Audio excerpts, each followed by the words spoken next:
Ladies and gentlemen, you are listening to the Pranzata podcast. I am your host, Andrea Pranzatelli. This is episode number 46 on my podcast series here on YouTube. I have a guest today. His name is Nick Carra. Did I say it correctly? We just practiced. He is a comedian from New York City. Do you do comedy in New Jersey as well, or just mainly New York City? I'm everywhere. So he's an everywhere comedian who is living in New York City. I have some questions for him. We're going to get into it. Before we get into it, if you're new to this is a podcast where I interview musicians and comedians from the New York, New Jersey, and Philly area. So let's get into it. Episode number 46. Before we get into it, I want to open this and pour my beer. For sure. I'll open mine as well. So you're from New York City. Mm-hmm. Were you always from New York City? Did you grew up in New York City, or you moved there specifically for comedy? I was born in Long Island. Okay, so you're. And then I moved to Florida. I was there for many years. Oh wow! And then 8 years ago, I moved to Staten Island. Why Florida? Oh, my dad's one of these get rich quick guys. Oh, so he was like, you know what I'm going to do? I'm going to open up an air conditioning business in Florida. I actually went to Florida one time when I was 19. Not went there. I lived there. Whoa. When I was 19, and I lasted about 2 months there, and I came back home. And I think one of the funny things, I lived in Tampa, Florida. That might explain That'll it. do it. Yeah. It's a crazy story, but I guess long story short, I was dating a guy who, I really wanted to move to a city, and he was like, the only city I would move to is anything in Florida because he was an illegal immigrant. And so okay. Hiding amongst. Yeah. And I Gotcha. feel like nowadays that's not as serious, but back then it was you could get kicked out of the country, you know? So he was like, I feel like I would be safer in a city in Florida. So we broke up, but It's a bizarre thing. I'm sorry. Every city in the world is filled with illegal immigrants. I know. And nobody gives a shit. I used to work in the restaurant business, and one time, what do they call it when I can't remember what the word is, when they come in and check if you're an illegal immigrant. There's a word for it, where they go into businesses or homes randomly. Whatever it is, they did that. ICE police, but it's it's not called investigation. Culture check. Whatever it is, they did it. This was over. Who was the fifth president? I don't know. This was over a decade ago. But I don't know. Long story short, we broke up, and I still was moving to Florida anyways. And I'm like, well, I'm already planning to go. Might as well just roll with it. Went there, lived in Tampa for 2 months, and I hated it and came back home. Yeah, no, that sounds about right. Tampa sucks. What part of Florida did you live in? I grew up a little bit in the poor side of Boca Raton. So it's that West Palm Beach. I wasn't a rich Jewish person. Are you a Jewish person? No. I was once. I was actually going to ask you, what's your last name? What heritage are you? Oh, my last name is a lie. It's I have an actual last name, but it was so hard for hosts and shit to say. Yeah. That I was after a year, I was like, all right, you know what? We're just going to change it. What's your real last name? Oh, we're going to air it? No, I'm kidding. Smarina. What? Yeah, Smarina. Or what the hell is that? What's your background? It's Italian. Oh, yeah. I knew you were Italian because you're usually commenting on my food stuff. You're like, that looks good. So I'm like, makes sense. Are you 100% Italian? No, I'm Italian and Irish. Oh, interesting combination. I feel like that's a common combination. Yeah, it's everybody. You know, it's always Italian guy, Irish lady. I don't know what it is. It's so funny. One of my podcast guests a few weeks ago, he's 100% Irish, I think. I'm not 100% Italian, but people think I am for some reason. So we were totally roasting each other back and forth, old school, pretending to hate each other. We're talking shit about Italians and Irish people. Yeah, well, both of them deserve it. And we were we feel like this is the only way to acceptably be racist is if it's about different types of European people. Yeah, as long as it's another white, you can do it. I didn't have any complaints. I didn't get kicked off of YouTube for it, so. No, that's perfectly fine. I just got not kicked off, but I got a video pulled from TikTok. You're on TikTok? I'm on TikTok. What kind of video did you get pulled from TikTok? A crowd work video. What was in the video? The first thing I do is I yell at the crowd, and I said everybody in this bar looks like a young version of a regular. And then the Why would next, that get- I don't think that's what did it. There was another part where there was a guy with sunglasses on inside. Yeah. So I started talking to him, white fella, TikTok, and I start like talking to him. I was like, he's interesting already because he's got sunglasses on inside. He's dressed like an emo guy that never stopped. Yeah. You know. Yeah. And then he takes his sunglasses off and he's got eyeshadow on. So I'm like, oh, what Juggalo concert are you coming from? Oh, okay. I guess that's what did it, but it's like Maybe? it's still ridiculous though. I don't know. There's a doctor in the crowd. I was like, hey, what do you do? And he's like, I'm a doctor. I'm like, oh, it's I guess fucking it's great. like hate speech because you're making fun of people. Not that I think it is, but I'm just trying to get into the mindset of what they were thinking. I guess it's, you know what it is? The most fragile people in the world are 15-year-old teenagers. Yeah. Who shake their ass on cameras. So if you don't mind me asking, how old are you? I'm 25. Okay, so are people on TikTok younger than you? I don't even know who's on Yeah, TikTok. I'm old. You're old for I have a TikTok, but I don't use it. I'm really old for TikTok because I'm 34. You're 34? I'm going to be 34. I keep saying I'm 34 and I'm 33, but That's good. I just like want to accept it. So I'm just like, I'm 34, but Put I'm it into technically the 30. universe. Yeah. When's your birthday? May 25th. You're 34. Yeah, pretty That's much it. 34. How many more months till my birthday? 2, 3? Yeah, I'm 34. Yeah. Come on. You're 30. Yeah, no, I'm on TikTok because I had a young guest on, a podcast guest, and I asked her, I was like, do you think I need TikTok to be successful with my media? Because I'm only on YouTube and Instagram. And she was like, yeah, definitely. And I tried it. I'm like, I can't do this. I'm not into it. I refuse. Are you like, what's your main platform? Like Mostly Instagram. I feel like that's my age at least. Yeah, and that's where I have the most fun. Are you technically considered a millennial or what else? Gen Z? It depending on what stupid Google thing you look at, because it's like 97 is the cutoff, sometimes 96 is the cutoff, sometimes 95 is the cutoff. I was born in 96, so I'm either. I feel like you're probably Gen Z. Maybe I don't know what the rules are because like you know what, Google has gotten very they don't like to answer questions anymore. Really? Yeah. All right. So I've lost sympathy for the homeless lately. Are they actually? They're blocking offensive questions? No. They refuse to answer them. Oh, They'll start giving me articles about why I should love all of them.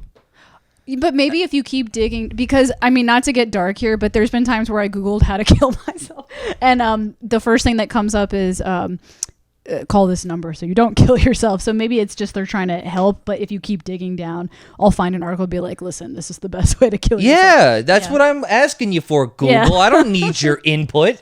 I wonder what Siri would say if I said, Siri, how do I kill myself? I can't do it now because I'm using the phone to record this podcast, but All right, I'll Google it for you. It's okay. No, it's yeah, that's what I'm noticing is like when I get angry at something, yeah. I will Google it to be Yeah. like, other people have to think like I do. Please don't make me the psychopath that I think I might be right now. Yeah. And as pretty recently, I went to the 7-Eleven by my house. Yeah. And I stopped going to the 7-Eleven because the homeless guys out there are rude. And I feel like if you're homeless, you owe politeness. Yeah. If you're asking for something. Unless you're just a crazy guy who's going to like shit on the train or whatever, then fucking do that. And I think homeless guys need to get Venmo. maybe they need Venmo. I don't believe them sometimes. Because some of them have nicer clothes than I do. Yeah, but like if they're going to ask me for a cigarette or $1, you need Venmo, bro. Like we got to. Yeah. Yeah. Come on. You get free phones. Yeah. There's so many programs where I'm like, I don't believe you, even if you are homeless. My mom has a smartphone now, which is a miracle. So if my mom can get a smartphone, anybody can get a smartphone. Yeah. I was saw a homeless guy on TikTok. Yeah. That's what he does. He's like a homeless. Some people TikTok from prison, and I'm not really sure how that works. I guess they all have one phone. I don't. They're allowed to have a phone, I guess. That's gotta suck to like bring it in through your butthole, and it's. I mean, They would have to know. The people there would have to know they had a phone, right? I guess prison's weird because like you're allowed to have a bunch of stuff. Yeah. I mean, they have to have a life. Like I've actually read before that some people who go to prison end up, when they come out, they end up committing crimes to go back in because they had a better life in prison than they did in real life. Yeah, if you're the man, they have a community. Like they have like a gym. I think they smoke weed in there. Like I'm pretty sure they do. I think they have a way to like smoke weed in there. They have like a library. They probably have really disgusting food, but there's some of them that had horrible families and that ended up making better connections in prison, and then they just keep going back because of that. Yeah, if you're just gonna keep getting back into the systems, a lot of them do it in the same neighborhood that the prison is in. Yeah, honestly, when I get rich, what I'm gonna do, I'm gonna level most of New York City. Yeah, and I'm just gonna turn it into condos and prisons. That's it. It's gonna be rich people and poor people. Okay, so you said before that your dad was someone who's like, we're gonna get rich, and you just said that right now. Was that inspired from your dad? Like, I mean, he's been in and out of the jail system for sure. I've met him in jail. And like he goes and like you have to like go visit him. And I was like a little kid, so I would be in there and be like, "Hey, what's up? Haven't seen you in a while." and I'm here because mom told me to. I can't tell if we're joking or serious now. Oh, I'm telling a serious story, and then I'm gonna like throw punchlines in. That's my style of comedy. I like to make you a little concerned. Yeah. I was like, this is funny. I'm like, wait, is this real? No, laugh. Please laugh. I need that. Yeah.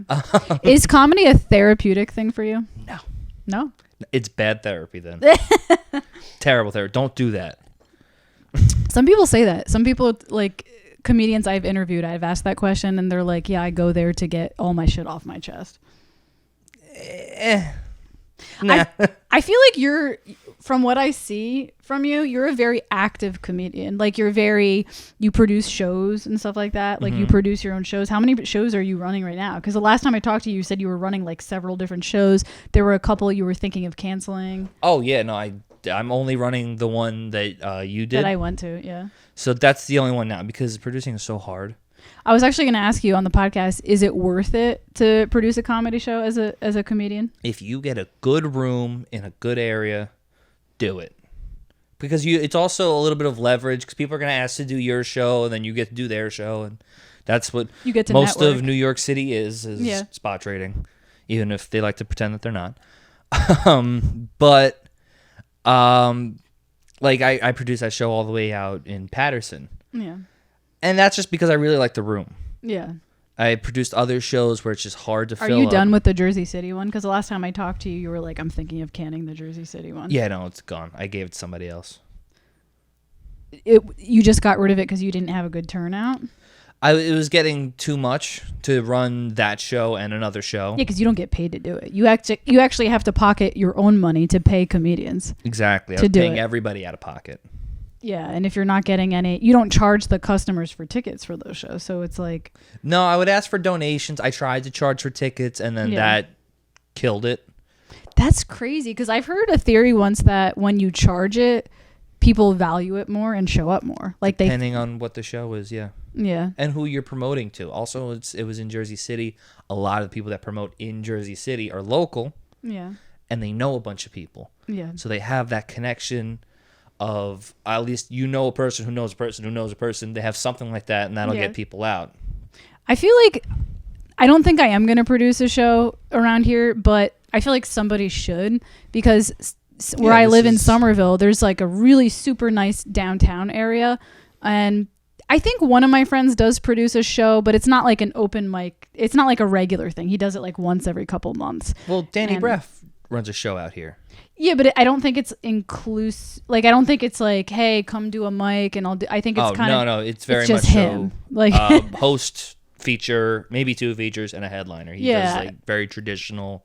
There isn't something really like community based. You know what I mean? Where lots of different people are coming in. It's more just very specifically. No, I don't think there is. But that's why he does so well, is because there really isn't much out here. So when there is. He gets a show. He gets a following. There's an event, and they go, "Oh, it's the Danny Breff show. I'll go to that." That makes a lot of sense. That's why it's good to produce a show in a town where there isn't that much happening too. Maybe I will do it one day, but right now I just can't afford it financially. I actually took, so I'm going to confess, I did horrible at the Patterson. In my opinion, I did horrible at your Patterson show. It was a rough show. Okay, there wasn't a lot of people in the audience, but the way I look at it is, what did the other comedians do? And there were some comedians there that, even though there might have only been 10 people in the audience, they got all of them to laugh. So I'm like, if one person on this show can get a room full of 10 people to laugh and I can't, that's not a bad show. I did something wrong. So my confession is, I actually had taken a 2-month hiatus from comedy. No, 1 month. 1 month hiatus from comedy before doing that show. That was the first time I had gone up in 1 month. Okay. So I was mad at you. I'm kidding. So, and it was because of financial reasons, because I had a really my listeners know it's getting better now because I just got a roommate, but at that time I was living in this apartment by myself without a roommate, and I work, like I have a job, but I DoorDash part-time extra, and it was such a bad financial month that all the times that I would do open mics, I would be DoorDashing instead, and I couldn't practice for a whole month. And then I was like, gotcha, I can't live like this. And then I got a roommate. So now I'm going to get back into the comedy game. I was literally going to get back into it the first week of January, and then I got COVID. So. Which, by the way, people, I feel so bad. Again, he was on the way to this podcast, and he was already like 40 minutes in or something. Yeah, it was. I was in a lot of traffic that night. There was traffic. Oh my god! Yeah. And so I was like, all right, let me just try and get there early. I have to go to Home Depot anyway. I know there's a super Home Depot on the way. Yeah. So I went into there, got some lavender plants. I feel better that you at least got errands done. Now I don't feel as guilty. But I called him, texted him, he was on the way, and I'm like, hey dude, you're not on the way yet, are you? Because something is wrong. And I told some of my friends about it, and they're like, that's not really like you to cancel like that. And I was like, I know. I'm like, I can't even explain the level of tired I am. COVID made me so tired. And at that point, I didn't even know if it was COVID, because when I came home, I had like a low grade fever. I'm like, all right, I don't know what's going on. But then the next day I woke up and I had like full blown 102-degree fever, and I took a COVID test and it came out positive in like 1 second. Like you were supposed to wait 15 minutes and it was just like, boom, you've got it. And I was like, okay, I feel a little better now, but I still felt so bad that you drove 40 minutes out here. I'm so happy that you didn't told me that you may be dying. I was like, oh. First of all, how did you dodge COVID? Because I feel like I haven't gotten it yet. I'm really shocked because I feel like I might have gotten it from that Patterson show because I was around people, you know what I mean? And I mean, I can't say that for sure because I was around. I did go to another show a week later where I was just in the audience, but there was a decent amount of people there. But I'm like, how have you not gotten it yet? Because I feel like you're an active comedian. So I have not been careful. I know, like from what I see, a lot of comedians aren't. Like a lot of comedians haven't been careful because they're out, like, you know. You know what? I feel everything out. If I'll walk in with the mask and I'll look around a little bit. Like, do I have to keep it? Oh, okay. All right. Let me take it off. But I have the vaccine, and I have the vaccine, but I didn't get a booster. I don't have it either. I think that's maybe why I got COVID. I think you should just stop letting people spit on you. But no, it's just from my experience, at least, it's been basic immune system stuff. Yeah. Like, so since last year, I've been just taking my vitamin C or the emergency things, just whatever immune booster thing, just doing that. Yeah. Just to fight COVID. But I still haven't gotten anything. That's crazy because I take a bunch of vitamins too, and I'm always like working out and eating healthy. But oh my god, I hope my parents don't hear this because I think they listen to my podcast. The night that I got it, or the night before that I texted you, because I texted you on a Monday. Sunday, I like chain smoked a whole bunch of cigarettes. So good. I don't normally do that. Like I mean, I do have a couple cigarettes every now and then, but that night specifically, I had like a bunch. And then Drinking?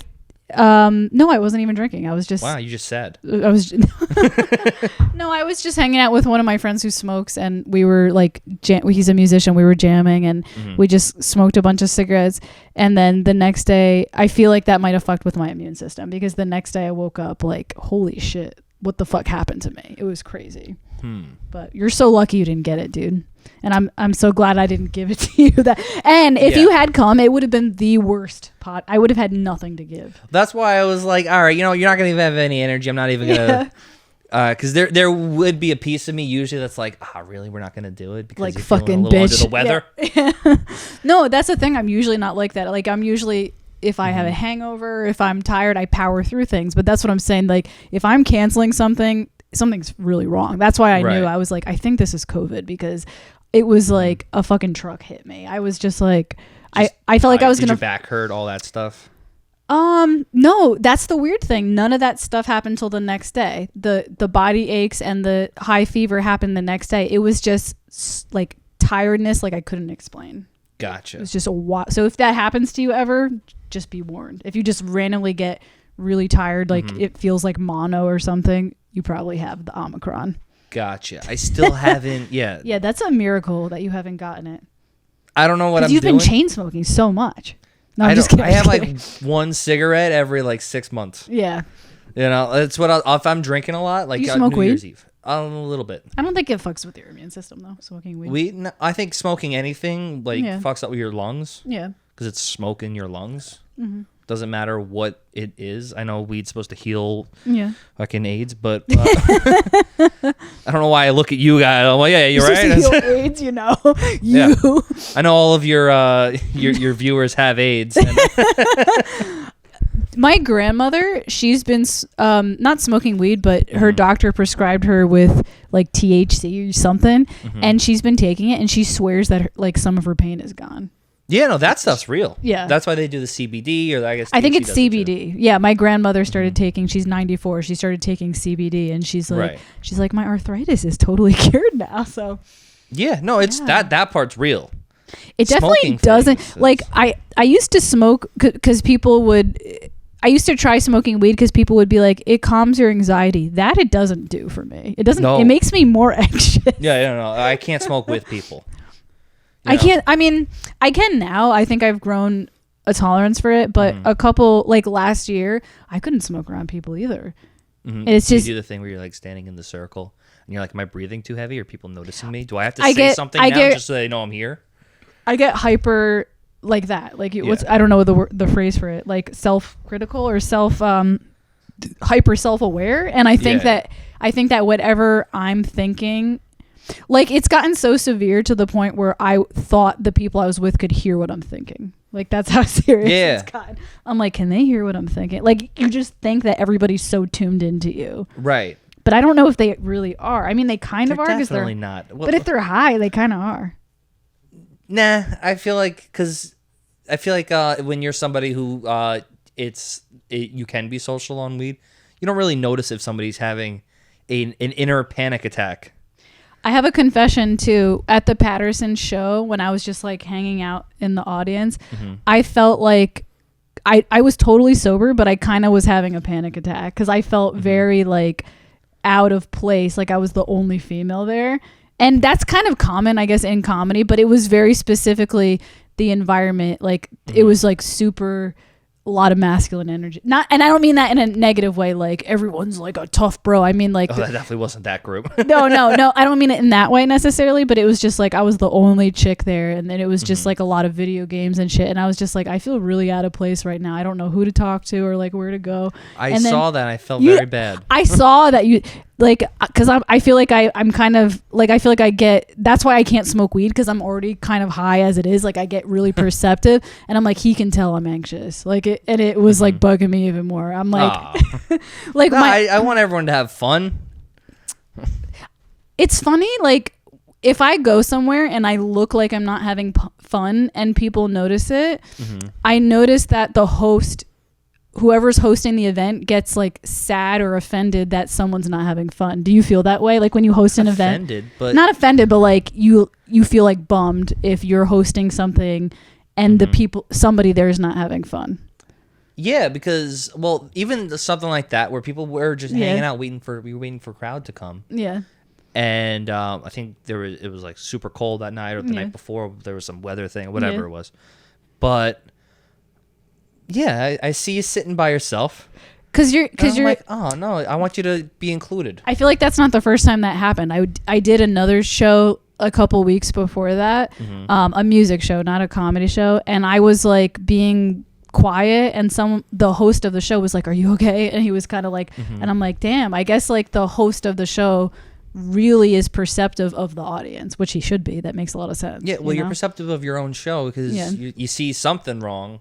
Or even if there's nothing wrong, because sometimes you want everything to go smoothly. Yeah, well, when I'm at a show too, sometimes I'll just get quiet and I'll be in the corner. I'll be like reading on my phone or something like that, and maybe I just don't know anybody on the show. Yeah, there are other comics that are like super social and they'll want to talk to everybody and meet every single person. I don't give a shit.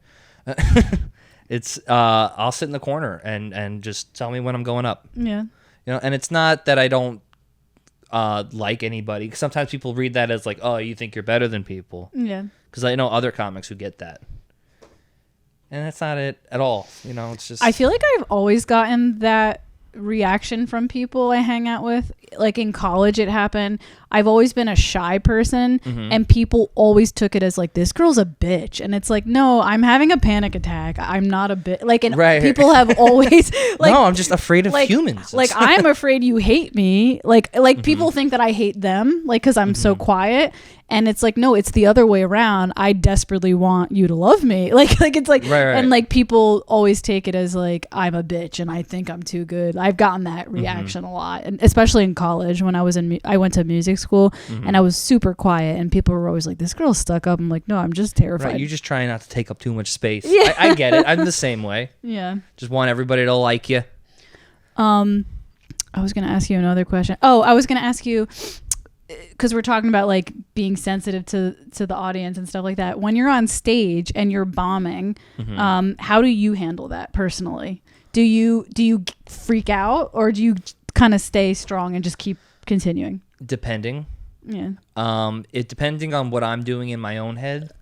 Because if this is a couple nights ago, last second I got asked to go do Broadway comedy club. Oh shit.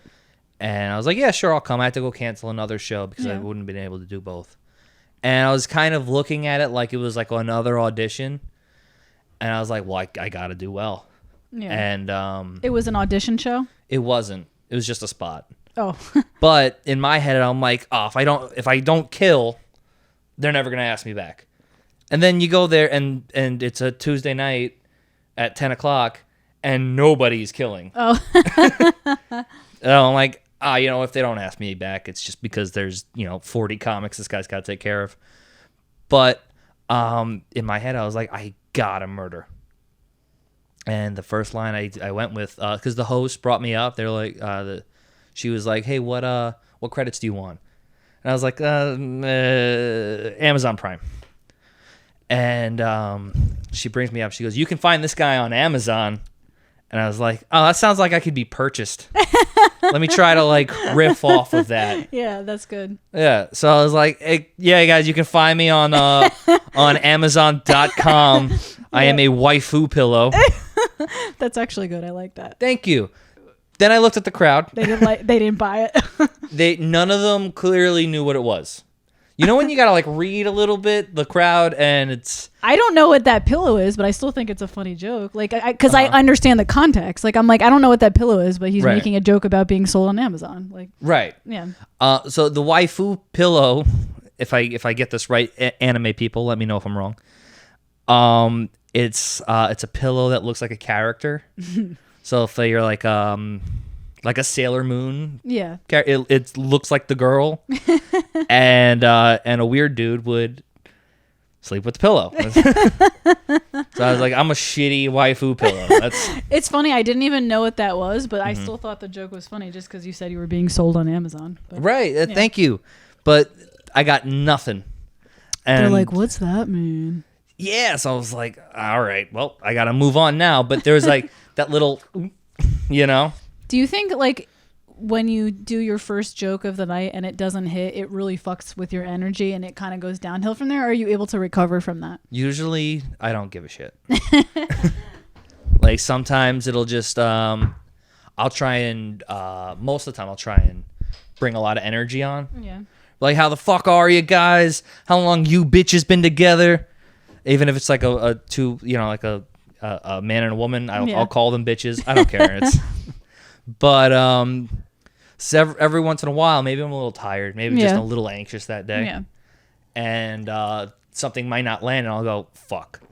Now I'm not gonna kill. Yeah. And then you gotta kind of trudge through this set. Yeah. And I'll do that more with a 5-minute set than I will with a 15-minute set. Oh, yeah. With a 15-minute set, it's totally different. Yeah. 15-minute set, I don't give a shit. I know I have something next. Yeah. 5-minute set, I start bailing on things, and I'm like, all right, I need to You get have to, them like, back quick. it's like, all right, I only have 5 minutes to prove myself. I don't have 15 minutes to gain back the respect. You Exactly. got to find something really fast. But also, I don't believe in 5-minute comedy. You know, I don't think you can be funny, you can kill in 5 minutes. There's things you can do. But to really develop solid ideas, you need a little more time. Can anybody love you? You know? I need 15 minutes for you to decide if you like me. Yeah. You know?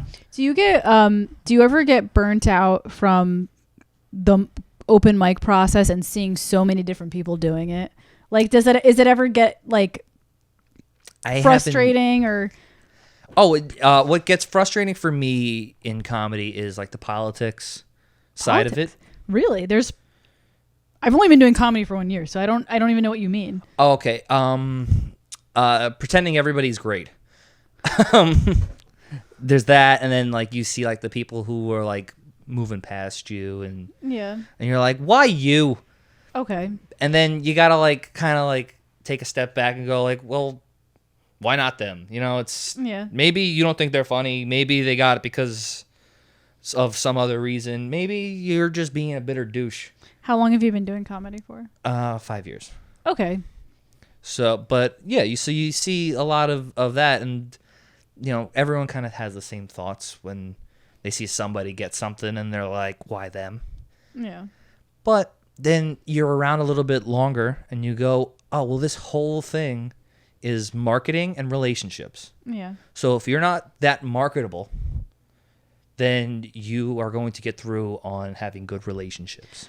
I've talked about this on my podcast a few times, but I'm going to mention it again because it's relatable to this conversation.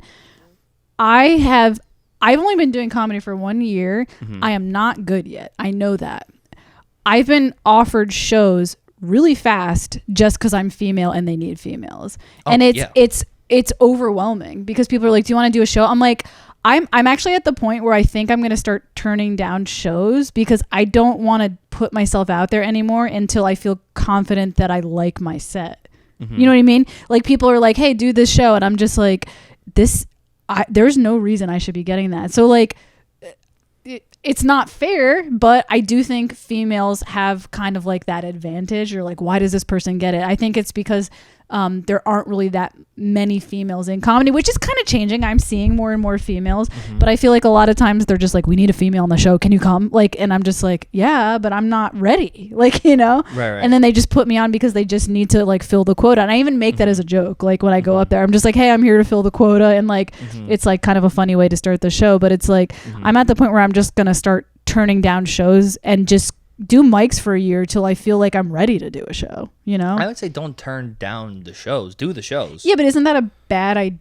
I mean, I guess the shows I'm getting, though, are like bar shows. So it's pretty much like You're open mics. mics. Bar shows for the next 10 years. Don't worry about it. So maybe just do them. You're right. But it is sometimes overwhelming because I'm like, I kind of just want to practice my shit and not feel like this intense pressure, like this is a show. You know what I mean? Like you see enough bar shows at one point that you lose that pressure, and you go, well, there's no real difference between this and a mic. You know, there may be a little bit more people. Yeah. You know, because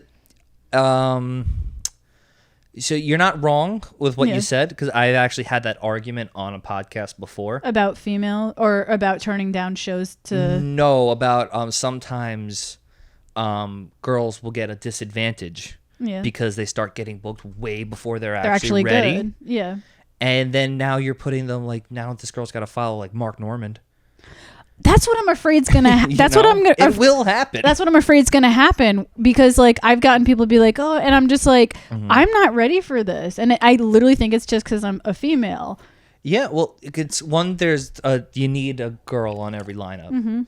I try to get at least 2, especially like if your show is all the way out in like Paterson, New Jersey. Yeah, a lot of them just won't come. Gotcha. I'll get a lot of no call, no shows. There was a girl who didn't show up. I'm not going to say names, but... Well, she was at a different show, and it ran long. So I was like, all right, don't worry about it. Yeah. And I book her all the time. It's fine. But I was this on another podcast about it like a year ago. Yeah. And I was saying, like, I think a lot of girls, especially attractive girls, will get... they'll get thrown into a lot of shows really quickly. Yeah. They're not necessarily ready for it. Yeah. Not that they're not talented or they're not funny. Yeah. But what happens if you get a spot at New York Comedy Club and you fucking Dave Attell just got off? Yeah. And you gotta go, shit. I would do the same thing. Especially if I was a year in, I'd be like, ugh. Yeah. When I was a year in, I did a show at Caroline's. It was one of these bringer shows. I didn't bring anybody, so I got pushed to the back of the lineup. And Sam Morrill dropped in. I love Sam Morrill. I think he's hilarious. I didn't know who he was at the time yet. You didn't realize like he was a big deal. Well, I knew because I saw people like turning their heads. Yeah. I was like, oh, this is somebody. Yeah. And the host comes up to me and he goes, hey, listen, Sam's going to do a spot in front of you because he's got to work on a special or whatever it was he was doing. Yeah. Are you okay following him? Because I was like 6 months in. And I'm a cocky shit sometimes. And I'll be like, yeah, I'll follow him. I ate my fucking balls. Yeah, because I'm not saying you're not a skilled comedian, but 6 months in, like, this is Sam Morrill. Like, this is 10 years versus 6 months. Yeah. So and I probably would have bombed anyway. Yeah. Regardless if he was there or not. Yeah. But this is I was back to this podcast. The girl was telling me that I was being sexist and I was being offensive. And I was like, I'm not. I feel bad when there's some girl who's she just started, and she's getting club spot after club spot after club spot. I'm like, one, she's gonna kill her own confidence. I don't think it's No, I don't think you're being sexist. I'm a female saying this. Thank you. I'm saying like, hey, this is happening, and I know it for a fact. And I've asked people who booked me, I'm like, are you just booking me because I'm female? You know, I've only been doing it for a year. And they're like, yeah, honestly. And I'm like, thank you. That's rude. You should at least be like, well, no, I like you as a person. I don't think it's rude. I think it's honest. And I'm just like, I need to know this because the things I need to work on are, one, I don't even know what my voice is on stage yet. Like, I don't even know what my energy, like, I'm just like, am I a loud comic or like, cause there's different, like, okay. You're trying it out still. Okay. You know, Nate Bargatze, he's not loud. He's like, he's like, he talks at the level that you and I are talking right now. Like he's just having a conversation, and there's just something about his energy that it's like, he's able to just make people crack up with like a kind of a neutral tone of voice. Right. But then there's Bill Burr, who's like bitching and, you know, like screaming on stage. I don't even know which one of those people I am yet. I'm like, am I a chill comic? Am I a loud comic? So that's the first thing. I don't even know what my voice is. And then second of all, I'm not comfortable yet with going off the path. Like, I come with a script and I'm not good at crowd work, and like I like to stick to the jokes that I wrote. And if something in the environment happens that it's like, okay, I can't do this joke, I don't have the skill yet to deal with that. You only get that, I think, by doing it. Yeah. So it's just getting on stage all the time. Because when I first started, I was definitely script. Yeah. One-liners, things like that. That's what I am, yeah. And I've so much veered from that, almost to a fault. Like, I would too say, much, yeah.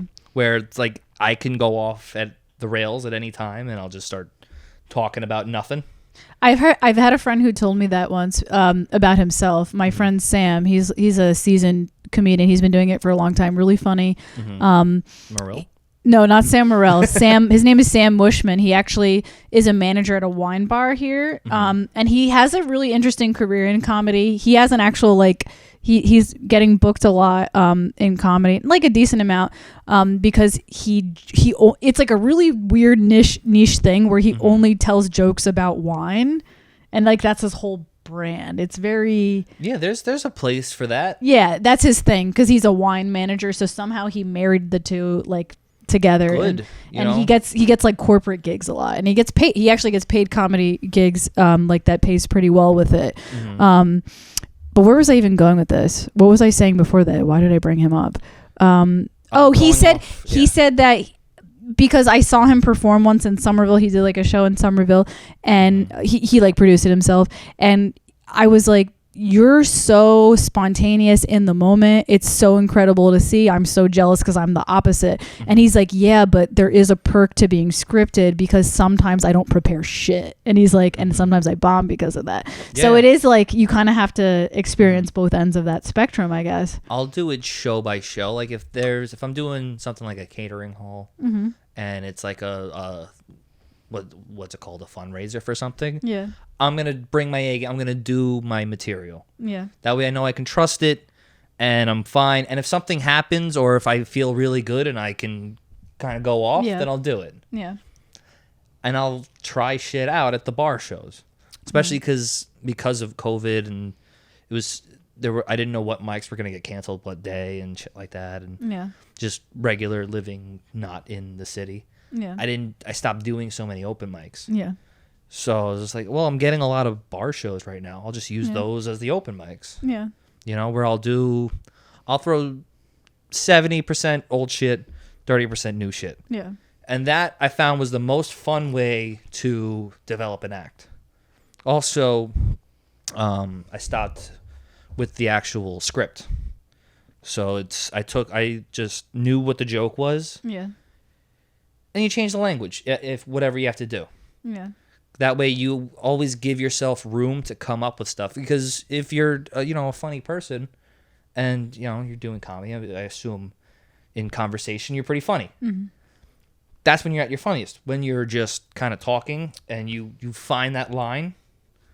So bring that to the stage and you'll be able to find better lines. That's the funny thing, because when I'm in a comfortable environment and I'm with a lot of people in my life have told me, you have a really wild personality, and I would have never known, because I'm one of those people who I can be extremely funny when I open up. Yeah.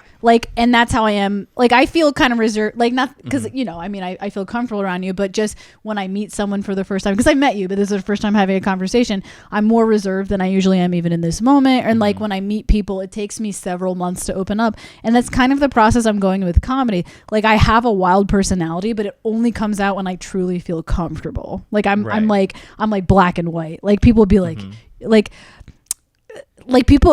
some people will be surprised that I curse. They're like, you curse? You seem so innocent. And I'm like, you have no idea. But you know what I mean? Right. So I feel like with comedy, I haven't reached that point where I can just let loose on stage. I feel kind of reserved up there and awkward, so it's I'm definitely not ready for shows and or at least successful shows. You're not ready. I would just say just use them, because honestly it doesn't matter now anyway. Yeah.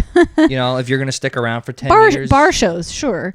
But like you said, if it was a good show, with Mark Norman on, I wouldn't want to fuck that shit up. You wouldn't want to, but you might. Yeah. I've bombed at clubs, and guess what? Nothing happens. Yeah, actually, my last name is too long to memorize anyways. Pranzatelli. No one's going to memorize that last name. Well, actually, so this is the Pranzata podcast, right? Yes. Why is this Pranzata and then Pranzatelli is what you use? So I've been teaching all day, so my voice is starting to crap out because we're talking. So my last name is Pranzatelli. So Pranzata is basically a shortened version of that. Yeah. Pranzat, and then A is my first initial. You're asking me why did I shorten it? Why'd you do it for the podcast and you don't do it for the show? Good question. I don't really know, because I think it got too confusing, because people would actually announce, people would be like, oh, this is Andrea Pranzata, and I'd be like, well, no, that's not actually my name. So I don't really know, because I think do you think I should? I would say do the Pranzata podcast, and then under it with Andrea Pranzatelli. Like make a little. So like, people aren't confused looking for me on different platforms. Is what you're saying? Sure. Yeah. Exactly that. I actually found out Pranzata translates to something in Italian, which I find interesting. So I didn't know this. So I think it's pranzare means to eat lunch, and then pranzata is like the past tense form of to eat lunch. So pranzata means we ate lunch. So this is the Ate Lunch podcast, which is kind of cool. I'm like, hey, we ate lunch, and one of my friends was like, why don't you cook for your one of my friends was like, you like to cook, why don't you cook for your guests, because it's the We Ate Lunch podcast, and like they could try a meal you cooked, and I'm like, I don't have enough time for that, but that's not a bad idea. Like it's like something interesting, you know? Yeah, I mean, you could even just do two different things, or you could do like you could like do this for like a 30-minute thing and just edit out the best parts. By the way, check this out. Look at your glass. Get the fuck out. So one of my listeners actually sent these to me. I'm drinking out of the cup You're drinking out of the Pranzata cup. So I don't have a huge following right now, but every now and then I get like an obsessive listener, like that listens to every single podcast. And I had one obsessive listener that sent me Pranzata drinking glasses. I have one guy, his name is Trippin' Through Europe. He loves my podcast and he like comments on every single one. So it's like, I like that. I'm like, I don't have a lot of listeners on this podcast yet, but the fact that I get a couple people who like go in like that, I'm like, that's a good sign, you know? Yeah, it means you're doing something right. You're shining. Yeah, I feel like I love that name, Trippin' Through Europe. Trippin' Through Europe. Shout out to Trippin' Through Europe. Mushrooms and going to Romania. That sounds great. He has a whole family there. He really tripped through there because he's an American guy who he went to Europe and now he's got like kids and a family and lives over there. So nice. And you don't even know him? Good for you. I don't even know the guy, but he loves the podcast. Shout out. His family. He doesn't know his family. He's just, I leave him in Europe. Whenever I go, it's a trip. But no, I don't know. Drop in the comments section below if you like this podcast. Why? Because I'm very. I will say this. I'm definitely very Rogan inspired. Like I love Joe Rogan. Did you hear about the controversy, by the way? Yes, and I'm disgusted by it. Yeah, because he did leave a really nice message saying that he loves Neil Young, and like I don't know if you saw, he left something on Spotify. Yeah. But I'm disgusted about the people who are mad at him. Yeah, because here's the thing. He interviewed different doctors that had. First of all, I just want to say this to the listeners. If you did hear about the Neil Young and Joe Rogan controversy, I'm going to kind of try to explain what's going on, but the best thing you can do is just listen to Joe Rogan's explanation. It says, "Hello, friends." I'm burping a lot because of the beer.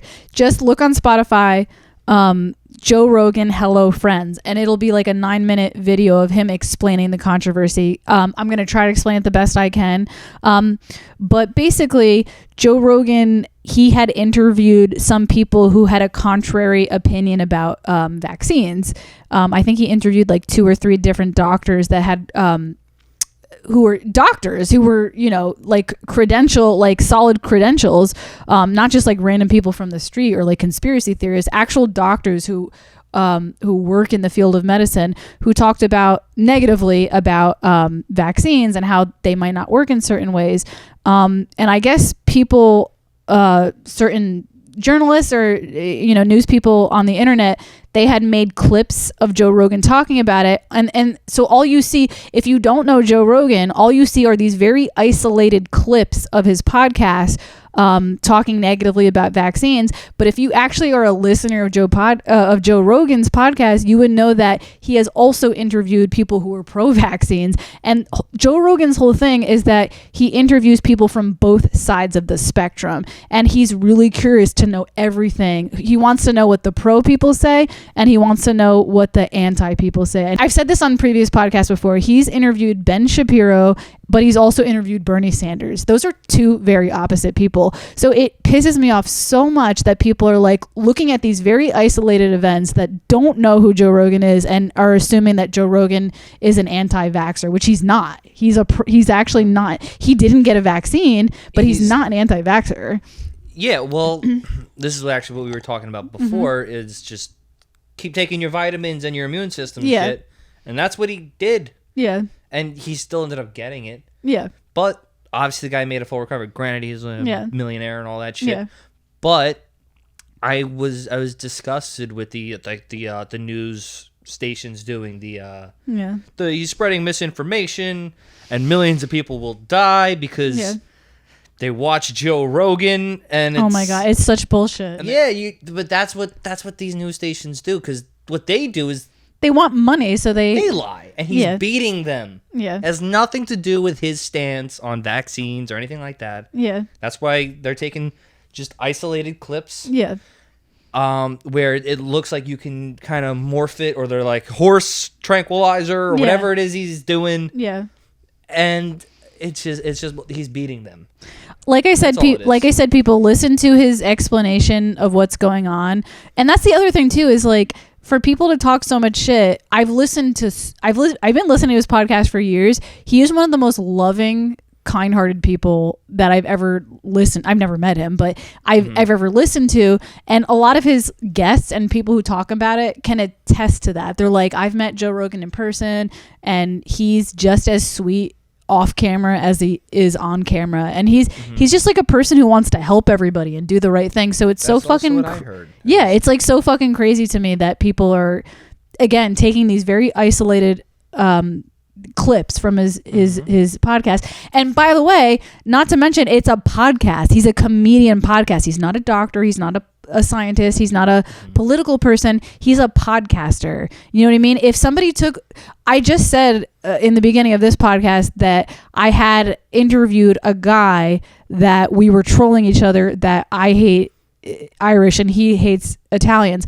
The whole thing was a joke. But if you had isolated one clip and I was like, I fucking hate the Irish, I would look like a monster. You know what I mean? Yeah, like, they're the birthplace of white trash.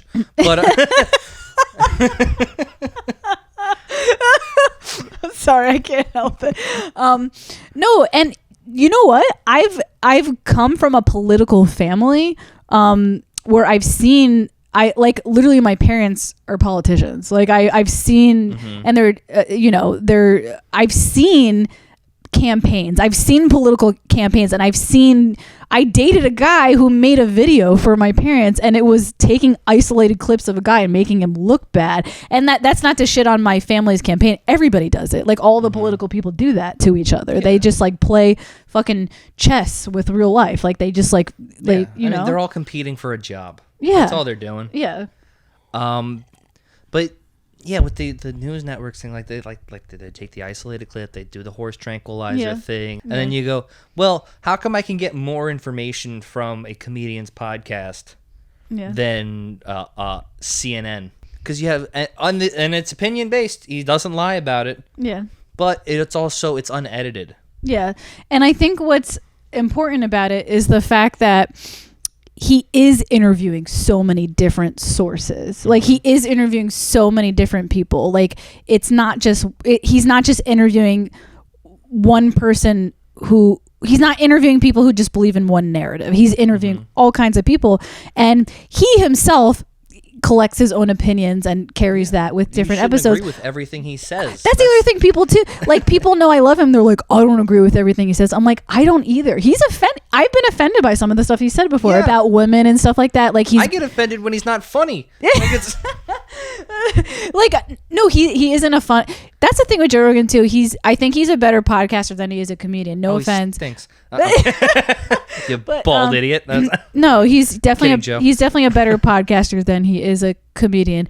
But he's not always funny on his podcast. But I can kind of relate. I don't feel like I'm being hilarious right now. I'm just having a conversation with you. Sure.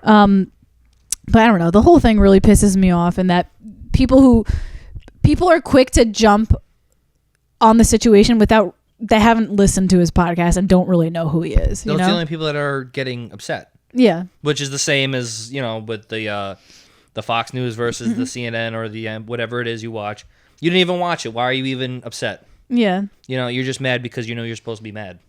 I remember I was raised by, like I said, politicians, liberal politicians. And I remember when I was in high school, I asked my parents, I was like, how do I know, like, because I was raised by whatever they were saying, like liberal stuff.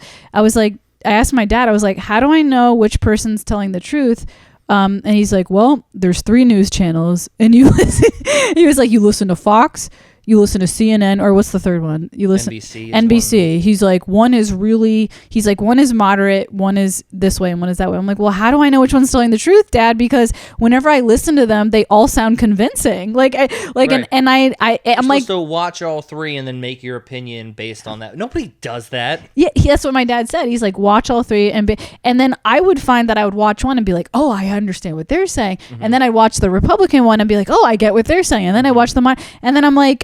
So it's funny, like I said, I've been raised by very heavily like political Democratic family, but I've never really considered myself a heavy Democratic because I've always been like, that's not a good enough answer for me. I don't think me listening to 3 news channels, and I don't think that's the way to find the answer. Well, they're all trying to get you on their side too. Yeah. What they mostly care about is the viewership. Yeah. You know, I mean, you have a bunch of good-looking people reading off of a teleprompter and editing what they're supposed to do. But if they have somebody that disagrees with them on there, they're only bringing them there to yell at people. Yeah. So why even bother? It's entertainment at that point. You know, it's based on facts, I guess. But you can probably get more information from a YouTube comment section than NBC. That's funny. But you know, you're not supposed to take everything one thing says. Yeah. If you do, you're stupid, and you're just looking for someone to think for you. Yeah. It's lazy. Is all it is. Yeah. That's why I do like Joe Rogan. Yeah. Because he will bring somebody, but he's not looking to fight them. Even if like they've had issues. I bet if Joe Rogan brought Mencia onto the podcast, he wouldn't even attack him. Yeah. I would feel like Mencia might get defensive. Yeah. And be like, well, you did this and you did, but. And Joe Rogan would try and probably answer very calmly and try and actually talk it out. I doubt Carlos Mencia or what's his real name? Ed. Yeah. Ned, whatever his name is. Yeah. Would probably, you know, go in thinking he's gonna fight. Yeah. But Joe Rogan doesn't do that. Like we said before, he has Mormons on there. He has Bernie Sanders. He has Jordan Peterson. Oh, he has Alex Jones on there. He's Alex Jones on. Yeah. And he just kind of lets them get out what they need to get out without cutting a clip where they look crazy. Like I said, I really... Plus, frogs are gay. I like that he has these like 3-hour conversations with people, and then he has them with everyone. So it's not like like you said, these news channels 1, 2, or 3, and only these clipped like produced by people. It's like, no, these are long conversations that aren't edited in any way. There's awkward pauses, there's mistakes, and they're with so many different people, so it's like, this feels refreshing. And like I was going back before, I'm very inspired by that on this podcast. I like to just kind of talk things out, you know what I mean? Of course. And I'm sure you and I don't agree on everything, but we shouldn't. You know, if I listen to everything you say, I'll be a simp, and if you listen to everything I say, you'll be a thoughtless woman. Like it's you shouldn't do that. You should be able to be like, nah, I think you're wrong. I just learned what the word simp meant last year because, again, I am about to be 34. So that wasn't a word that I used growing up. And I was like, what the hell is a simp? I think it's only around a year, though. What is it again? It's it's like a you've man. Had it, like when that nerdy guy. Do women do it too, or is it just guys? I feel like women can do it. Yeah. Because everyone's had like one person who just won't leave them alone. Oh, God. Yeah. You know, like you comment on everything. Or you're always, hey, what's up? How are you? And it's like, we did this last week. Do we have to do it again? Yeah. There's this like one guy, I'm not going to name names, but there's this one guy on my Instagram that and by the way, it's not any of my listeners. I would tell you if it was, because I have some listeners who message me and I like sometimes don't have the time to respond and I just hit heart. If I hit heart, we're cool. But I have this one like guy on there that writes me these long messages, and I think I hit heart like once every few months, but mostly I just ignore them. And then he still writes a long message, like, and I'm like, I've put the heart on like maybe 20% of these messages, and 80% are you just writing. I'm like, how do you like? Do you do this to a lot of women? Like, what the fuck is going on? Like, that's fixation, and women will get that way more than any man does. But that's what a simp is. It's exactly that. Yeah. You know, or it could be the other version of it where it's like you are trying to like date a girl, but like, and you go and hang out all the time, and and you're trying to turn it into something, but she just thinks of you as a friend, or she knows what you're doing, but you're just like, yeah, just keep buying me drinks and I'll say no, and then I'll say I feel bad. And I haven't been through that since I was 14. But that's also another definition of it, I guess. But, a guy can have it too. Listen, girls go through it too. It's not just guys. It's just different for girls. Girls get rejected. Okay. Women get rejected, but they always get laid. That's so. Yeah, whenever you want. Dick. A woman's version. But here's the thing: women want dick, but what they really want is a relationship. So what happens with women? They get laid. I could, if I walked outside and was like, anybody want my pussy? There would be a line, like there would just be a line of dicks, like in the front door. Same. But women want commitment. When you have so many dicks, you don't get a lot of commitment. And I think that's the woman version of rejection. And I've dealt with that last year. Like last year I had guys that well, you get rejected from the dick you choose. You choose a dick and you get it, but they don't want to. But that dick doesn't want to commit around. Exactly. And that's the female version of rejection. And it hurts. Sure. Well, you chose this when you had the option of 100. It had options of dozens of dicks, thousands of dicks. And you picked one. Stampedes of dicks. And you're like, this is the dick. This is the dick I want. And then that dick sticks it in and will continue to stick it in, but won't. But it won't meet your mother. I get it. And that is the female version of rejection. Sure. Yeah. I mean, that sounds way more heartbreaking than, why don't you like it? What's more heartbreaking? A guy who never gets laid, or a woman who gets all the dicks she wants, but never meets the mother? Oh, definitely the girl, for sure. Yeah. The guy can get used to it, and it becomes a numbers game at some point, especially when you're 17 and you're just like, all right, well, apps exist now. So let's just see what I can get. Yeah. And that's fine, because like maybe you start the conversation and then she just like disappears. Yeah. And you're like, maybe I'll try again in like 6 months. Do you use dating apps? What's your game? I have. I hate them. I hate them too. I hate them. Yeah, I hate them too. There isn't one that I've enjoyed. Yeah. There used to be one where you could, it seemed more of like a fuck app. It's not Tinder. Yeah. Tinder, I know, gets the fuck app thing, but you have to be like hot, and I'm not really that. But there was one called Meet Me, if you remember. That sounds really shady. Meet Me. Oh yeah, I never it's heard of it. Poorly made. Yeah. And it shows you everybody that's within like a 10-mile radius. Yeah. And you just start messaging. Yeah. And then you're a teenager. You're up at 4:00 in the morning every night anyway because hormones. You don't sleep. Yeah. You sleep during the day? I don't know if you were a teenager like that. Well, I think I did. I don't think I've ever been a napper, but I think I did sleep a lot.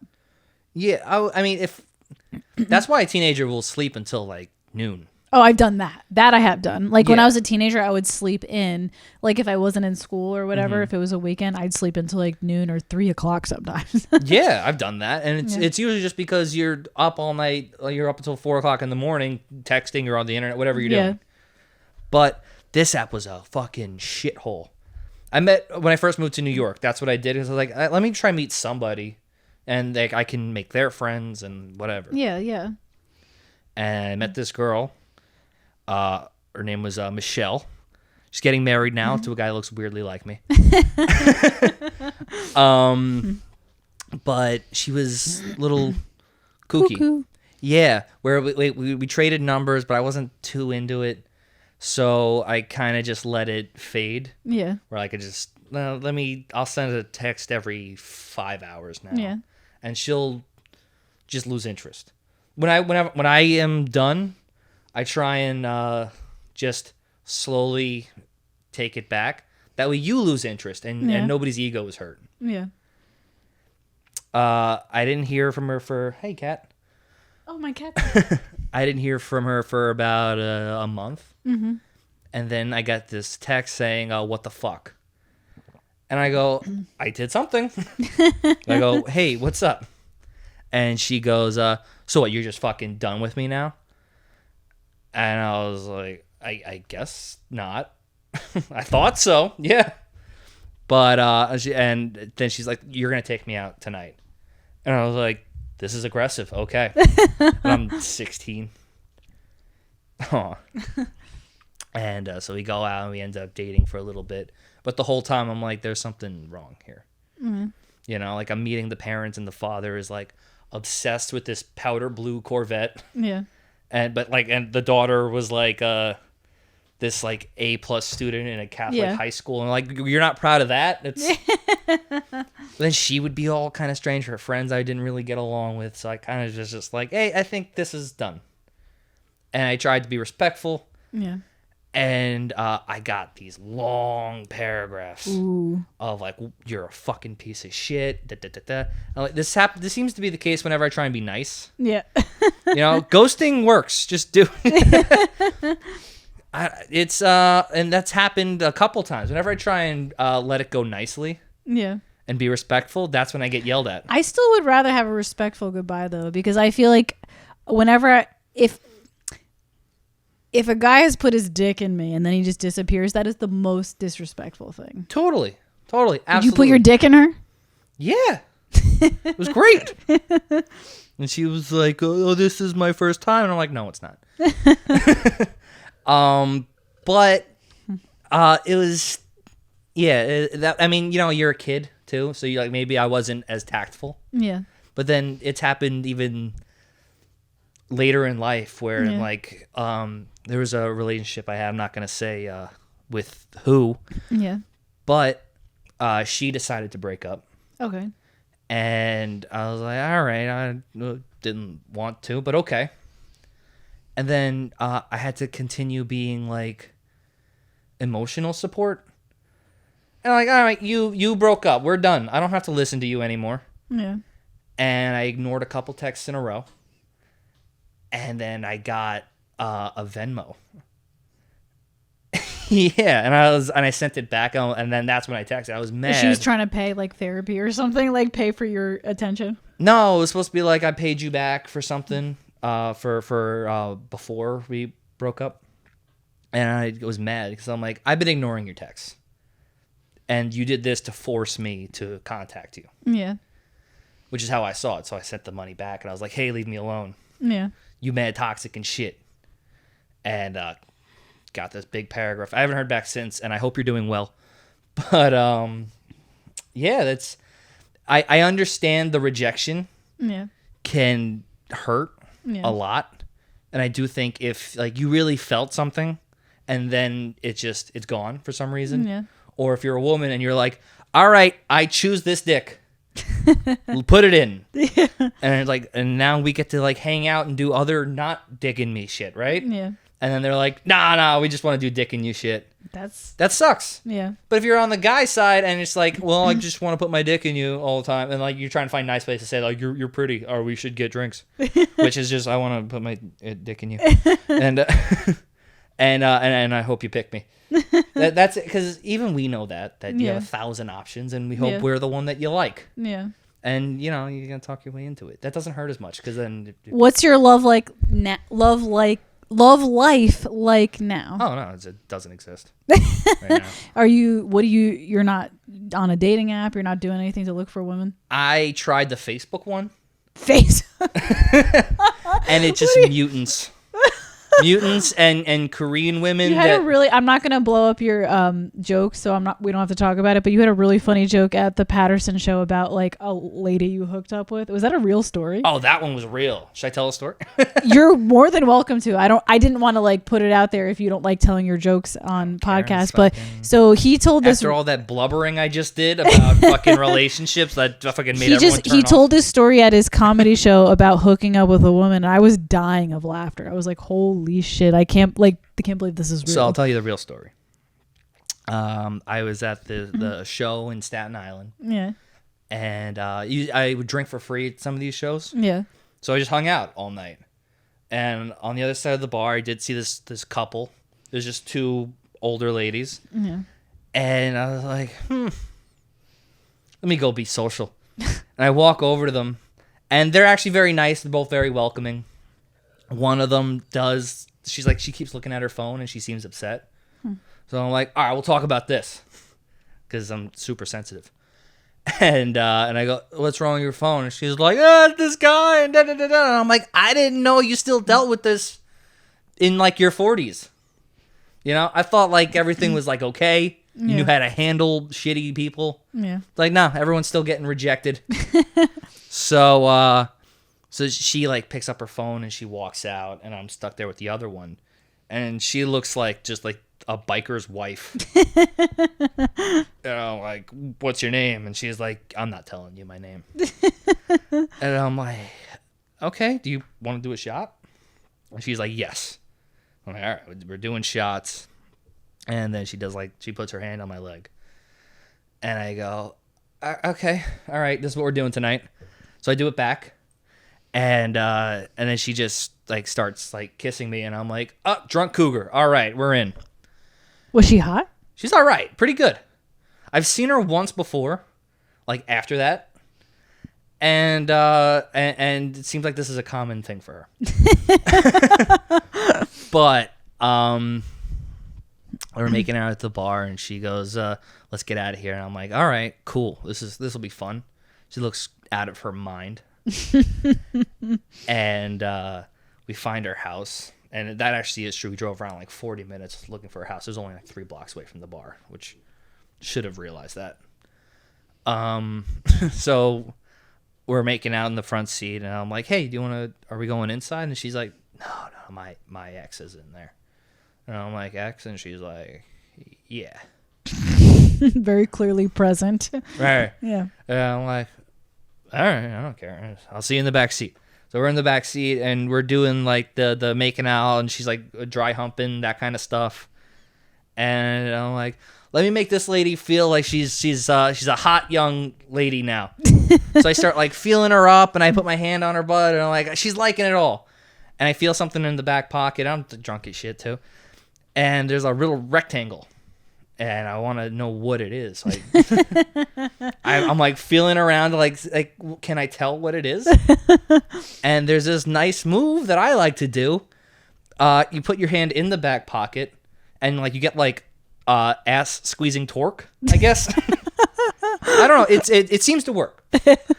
So I do it, and whatever this thing is, every time I squeeze, it keeps coming up, and I'm like, I'm gonna see what it is. Yeah. Because I don't know why. I guess I'm a psychopath. And even though this is a horny, drunken party, I'm still being curious for some reason. And I have it in my hand, and I'm like, hey, can you just, like, kiss my neck a little bit? She's like, yeah. She's, like, over here, and I'm like, what is it? And I see money. And it felt like money, and I was like, what am I going to do here? And I had a moral question. And I failed the test. You took the money? Oh, I threw it on the floor of the car. That way I just knew it was there. And she got out. She's like, I want you. And I'm like, this is weird. Okay. And we're fucking for like a while, like 5 minutes. With a condom? No. And she's like, having a great time. And I'm like, listen, lady, you're going to have to jump off soon. And she's like, why? And I'm like, I'm not wearing anything. And she goes, I don't give a fuck. And I'm like, all right. So I'm like, hey, get off now. And she, like, grabs. And I've noticed a lot, like, crazy women will do this. If you're about to finish and you try and be like, no,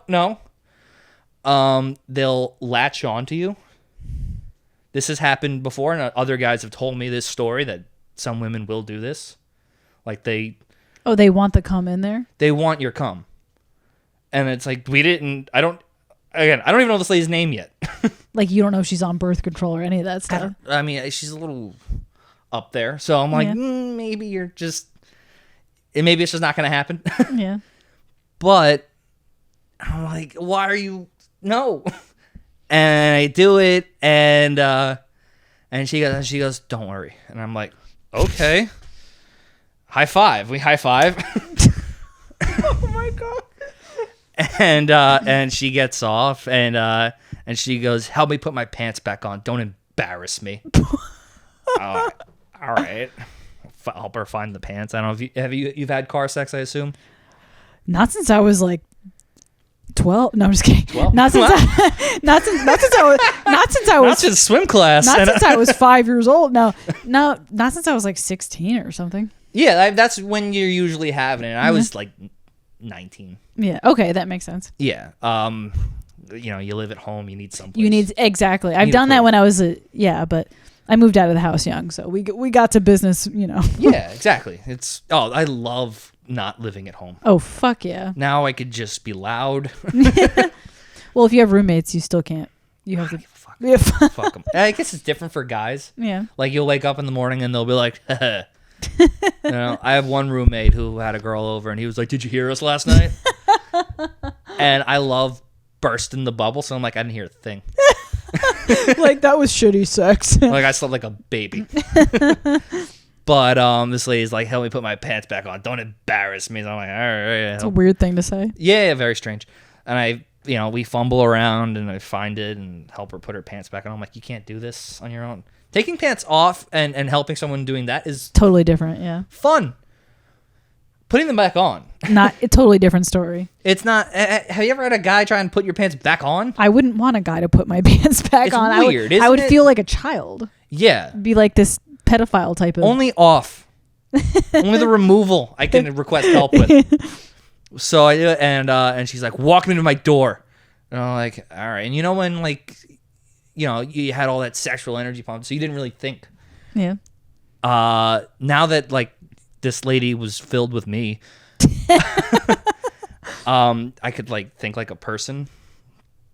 And I was like, "That's not your ex-husband, is it?" And she's like, "That's it." She just shrugs. And I'm like, "All right." Walk her to your door. And we walk her to the door, and that's when I notice her pants are on backwards. I did a terrible job helping her. There's no excuse. You can't walk into your husband with backwards pants on with a legitimate excuse for that. Yeah, no, there's no excuse you could possibly have. I've thought about it. I'm like, could you be like, he probably knows she does this though. He's probably totally aware of this, I hope. But I mean, still the backwards pants, you gotta throw it in my face. Yeah. I don't know. But I go like, "What's your name?" And she just lights up a Pall Mall cigarette. And she takes a puff and she goes, "It's too late for Hollywood." And then she goes inside. And I'm like, that is an insane experience. Wait, wasn't her husband saying something though in the background? Oh, that part I made up. Oh, what did he say? What was that part? That part was he opens the door and he first thing I see is Crocs. Not that scared. Next thing I see, ankle bracelet. I'm terrified. Yeah. I keep looking up. I see tighty whities. I've never been so scared in my life. Then I see a biker vest. I'm like, I'm going to die. And then I see a guy holding beans. He's got one tooth in the middle for some reason. And he just sticks it in the can and opens it. So you made up that part. The whole guy is made up. Yeah. That's cool, though. That's cool that you had that creative. Oh, it needed something else. Yeah. And I felt like if I include the guy, yeah, then it's so much funnier. Yeah. Because that makes it. I could have sworn you had a bit though about in that bit you had a line about he was yelling something about food or something. Oh yeah, he opens the can of beans with his tooth, and he goes, "Hey babe, the beans are ready," and then he just shuts the door. That was my favorite part of it. Oh, that's the silliest part of it. Yeah, everything except the guy is real. Yeah, I robbed the lady, which I'm not proud of. Yeah. But the next day, I took that money and I went to work, and I was like, "Hey man, to my buddy that sits next to me, I'm like, we're gonna get some sandwiches." Oh my god! This lady paid for it. It's like the lady from last night. I'm like, yeah. Dude, that's wild shit. So as a guy, you want to have sex, so that's acceptable version of sex. No.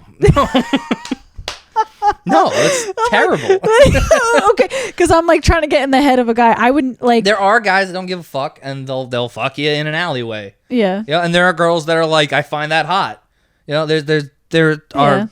You've met all of these people who will fuck all different kinds of things in all different kinds of situations. Yeah, I think I have trash bag energy a little bit. So, like, I've, hooked up with girls who want to have sex, like, outside in public. Or, like, you might be in the car and they open the car door and you're like, what the fuck are you doing? And you shut it. So this woman, you didn't even have to work for this woman, though. She kind of approached you. She wanted sex. I don't think it mattered I don't think I mattered. It didn't matter. You were just there. She was like, Yeah. you. Like, young, you'll get it up. Done. I made up the spitting in my mouth part. In the bit, I do she goes, I'm 50. Give me what you got, young blood. How old do you think she was? She was probably close to 50. Definitely. Yeah, she can't get pregnant at that point. Is that, I don't know what the cutoff is. I mean, every woman's different, but I would say. No. I would say 45. I would 45 is the cutoff. I would say, I mean, it really depends, but. Well, I know you risk having a shitty kid. After like 45. After right? After 40. I don't think you can get pregnant after 45. That would be really rare to get pregnant at like 50. Or maybe they do it like scientifically, because there's like, you ever see those stories where like the daughter can't get pregnant, so like the grandmother or like this woman in like her 60s will carry the baby. Yeah. I mean, so you can do it. Right? I hope I don't have a shitty kid, because I think if I get pregnant, I want to do it at like 40. I think that's fine, because people are having kids older and older. Yeah. The technology is keeping up with it. Yeah. And, there's like a responsibility thing, I guess, to it, too. Like, you'll be a better parent at 40 than you would at For me, it's like I started my career stuff later in life, so I really want to enjoy that before I have kids. I do want a family one day, but I don't want to jump into it now. Like I feel like now is a normal time for me to have it, because I'm about to be 34, but I'm like, I kind of want to enjoy like my music stuff and my comedy stuff for a few more years before I do that, Right. So I hope I don't have a shitty kid. Even if you do, now you talk about that.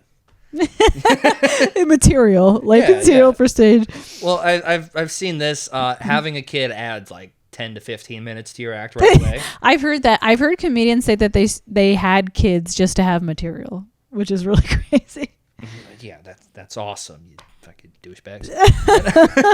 Yeah, this thing I just made a life. I've heard people say that. They're like, why don't I just have a kid so I have shit to talk about on stage? I'm like, that's crazy. It's insane. Yeah. And the catering halls of New Jersey are filled with that act. You guys all do the same shit. Sorry. But yeah, it's nah. Look at the world. Or the sun. Oh wow.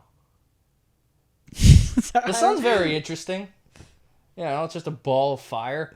We're just hurtling towards it every day. I don't know if that's going to be in the podcast. I might edit. No, I'll probably keep that. I might cut the top off. I know that should still be in there. Oh, okay. Yeah, you could like crop it, I guess. Yeah. Right. But I think that the sun will still be in there a little bit. Leave the sun. It's a good backdrop. We're so ghetto here because I feel like is that racist? If I say we're ghetto, is that inappropriate? No, and I know everything's racist. I was nervous to say the I have no sympathy for the homeless things. I'm like, oh, is that racist? Yeah, but as a comedian, you can't be nervous. The whole point of comedy is to say the shit that everybody's thinking. You should take some risks. Yeah. That's what I believe. Have you ever offended somebody while you were on stage? Oh, absolutely. I'll tell this story. I don't know if you saw the video. I put it on my Instagram. I was doing some crowd work. I see a couple in the front row. And I go, hey, how long you guys been together? And the guy answers. Or I go, are you guys together? And the guy goes, yes. And the woman goes, no. And usually when that's like a friend date thing. Yeah. The woman goes, no, that's my nephew and I'm his aunt. And I go, oh, okay. Well, I've gotten that before. But I'm like, but I found it weird that the guy said yes. So I'm like, all right, they could have both said no, and I would have moved on and made it like, or maybe I would have done some kind of incest-related thing. But he said yes, which is weird. So I'm going to talk about that now. Yeah. I'm not going to let that go. Yeah. And I'm like, all right, so you seem normal, lady, but your nephew has some weird search history thing going on, and you're part of it, or whatever. And then another woman from like the back of the room pipes up. And she goes, that is disgusting. that is my son and my sister, and they don't want to have sex. You know what they say? If you are offended by something, you're covering up for something. So there's something going on in that situation. I mean, I turned to that lady and I went, that's not up to you. You know what's really weird about that is that the only time I've only been doing comedy for 1 year, so there hasn't been a lot of experiences. Mm-hmm. But the only time that my first attempt at crowd work failed, and it was the exact same situation. It was a nephew and an aunt that I thought were dating. And then I was like, so are you guys together? And they're like, no, that's my aunt and I'm the nephew. It's kind of weird, like that's the same thing. And I was like, this was my first attempt, and I'm trying to play with the situation. And I was like, you had nothing for it? No, I had something for it, but it just offended the guy. I was like, then why do you guys, I was like, why does she look younger than you? And, that's funny. I thought it was funny, and he was really pissed. And then, he knows. And then it only got worse because, it was a Spanish bar, and a lot of the people there didn't speak English. So I'm like, I actually speak Spanish. I went to college. I use that excuse when I bomb too. I go, they don't understand English. No, I speak Spanish, and I tried to apologize to him in Spanish. Lo siento. I said, lo siento, papi. And he took it as me just like not being, I was actually genuinely serious. I'm like, I don't know if he understands English really well. I'm going to apologize to him in Spanish. Right. And then that actually just made it worse because he thought I was like fucking with him. Like, lo siento, papi. Lo siento, papi. Right, go back to your shift in the kitchen. Go ahead. I thought it was funny. And can you pick up these dishes? Is that what you're doing? And like, he was so pissed, and it was a bar show, so there weren't that many people in the audience, so him being pissed, like the whole vibe was him being pissed. Like there wasn't other people to back me up. I was just like, oh my god, this was my first attempt at crowd work, and I just pushed the line. Like I that's went not too even far. Really doing it. All right, I think we're going over time. I try to keep the podcast at like 45 minutes to an hour, and I think we're definitely over an hour. We're at an hour and a half. Holy shit! I might have to split this podcast into two, but which I like when that happens, because then I don't have to edit for 1 week. All right, I don't have to film for 1 week. But anyways, we're gonna end the podcast here. I'm burping a lot over 2 beers, but that's fine. So tell them, before we end the podcast, tell them where, if they want to follow you and see your comedy shit, where they could follow you. You can see me anywhere. I mean, I post everything. Follow me on Instagram. It's at Nick Carra, but the I is a 1 because there already is a Nick Carra who hasn't posted since 2009. Fuck that guy. It's a woman. Oh. And I messaged her, and I was like, hey, do you think you could change your name so I could like take it? Because I do stuff. She hasn't checked. What a damn whore. I agree. But I have a possible podcast brewing with a friend of mine. If you follow my Instagram, you'll see all that stuff. I'll include a link. I do this to every guest. I include a link to their Instagram below. So if you want to find him, click on the link below. Hey, thanks, guys. I hope I didn't say anything too ridiculous tonight. But yeah, that's pretty much it. That's it. So this is Pranzata Podcast, episode number 46. Pretty close to the age of the lady he fucked. All right, just throw that in my face. You asked for the story. Pranzata Podcast. We interview comedians, musicians. If you liked this, don't forget to hit subscribe. Don't forget to hit like. Don't forget to comment. And we will be back next week with another guest. I don't know who yet, but I think it's another comedian. But we will see. Have a good night, guys. Bye.